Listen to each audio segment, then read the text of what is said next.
Susana, Maria-Àngel Guillaume i François Roca.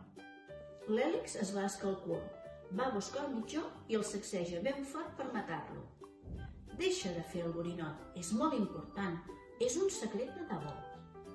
El gos escolta amb el cap inclinat. Me'n vaig tota sola en avió, lluny, ben lluny, a l'altra punta del món. La Susana xiu-xiueja. Si els pares la sentissin, l'enviarien a ca la tieta, la que fa coliflor. L'Hèlix s'asseu i doblega les orelles cap enrere. Ho ha entès, la Susana és a punt de tocar el dos. Posa ben endreçada en una pila la seva roba d'hivern, la d'estiu, la de pluja, i una foto vella de quan l'Hèlix era petit com una baldufa. Ell li amaga dins la maleta el seu eriçó blau i babós.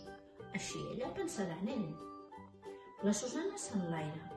Vol anar a veure animals que no només sàpiguen remenar la cua. Una nit fa molt de temps, la Susana va somiar que era una gavina. I ara és una gavina.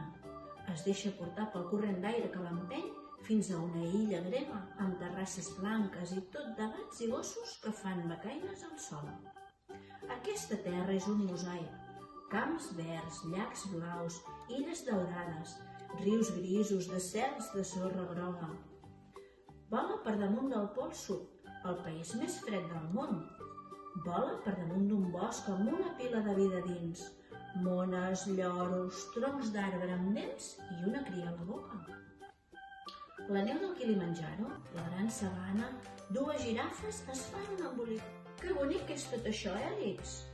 Però l'Hèlix no hi és i llavors, de tota aquesta bellesa, la neu, les girafes, el sol, la Susana no sap què fer-ne.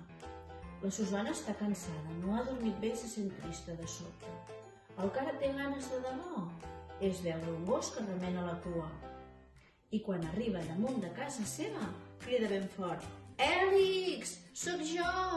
La Susana ha tornat!»